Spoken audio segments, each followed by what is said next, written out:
ఆలోచనలు లేని స్థితికి ధ్యానం పెరిగితే కానీ జరగవు.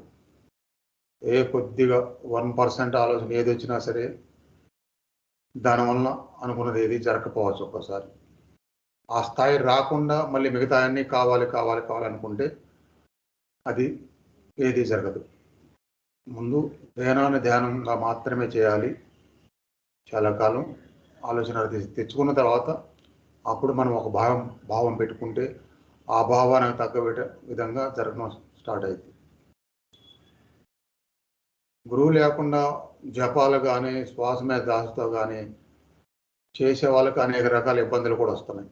అవి నా దృష్టిలోకి తీసుకొస్తున్నారు. ఆ ఇబ్బందులు రాకుండా ఉండడానికి కూడా గురువు అవసరం ఉంటుంది. ప్రతి ఇబ్బందిని క్లియర్ అవ్వాలంటే ఒక గురువు ఉండాలి. ఒక ఇబ్బంది వచ్చినప్పుడు